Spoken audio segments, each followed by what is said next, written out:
Aurore Drossard, ce nom ne vous dit peut-être rien? Pourtant, celle-ci a affirmé il y a quelques années être la fille de l'un des acteurs les plus connus et les plus aimés de France. Une légende parmi les légendes, cet homme n'est autre que l'acteur Yves Montand. Yves Montand est décédé en novembre 1991 à l'âge de 70 ans. Et malgré cela, la jeune femme se bat pour faire reconnaître son droit. En 1989, Aurore, par l'entreprise de sa mère, déposait un dossier de réclamation en paternité à l'encontre de Yves Montand. Ce dernier refusant de donner son sang pour les tests, il fut reconnu par défaut le père de la jeune femme. Pourtant, quelques années plus tard, en 1998, un procès en appel venait annuler la décision donnée par les tribunaux en donnant un jugement de non-paternité. Ce jugement est confirmé par des tests ADN faits à partir d'un prélèvement sur le comédien alors décédé. Après cette décision, la jeune femme disparaît complètement et on n'entend plus parler d'elle. Qu'est-il donc advenu d'Aurore Drossard? Le journal François a réussi à retrouver la jeune femme en 2011. Dans une interview accordée au journal, Aurore affirme avoir été détruite par toutes ces histoires. On comprend bien. Nous décrit une femme frêle et pâle. Aurore, qui a alors 35 ans, n'a pas été épargnée par la vie. Son compagnon d'une dizaine d'années est décédé. Elle est criblée de dettes suite au jugement de paternité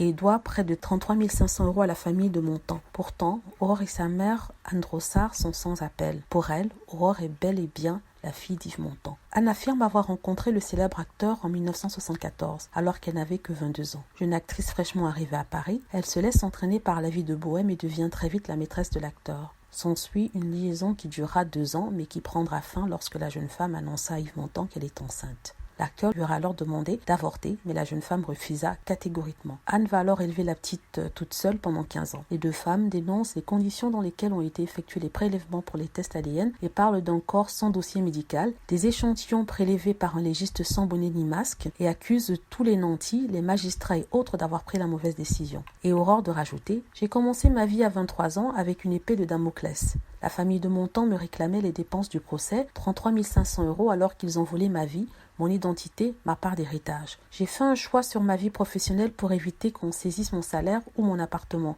À ce jour, seul Valentin Lévy, le fils que Yves Montand a eu avec sa compagne d'alors, Carole Amiel, est reconnu comme le seul vrai héritier de la fortune et du nom Montand. C'est vraiment une bien triste histoire, une bien triste fin donc pour un épisode qui aura captivé la France entière. Alors, que pensez-vous? Aurore a-t-elle raison ou a-t-elle tort? Pourtant, la ressemblance est bien frappante. N'hésitez pas à cliquer sur like si vous avez aimé la vidéo et à vous abonner pour plus de vidéos. Merci.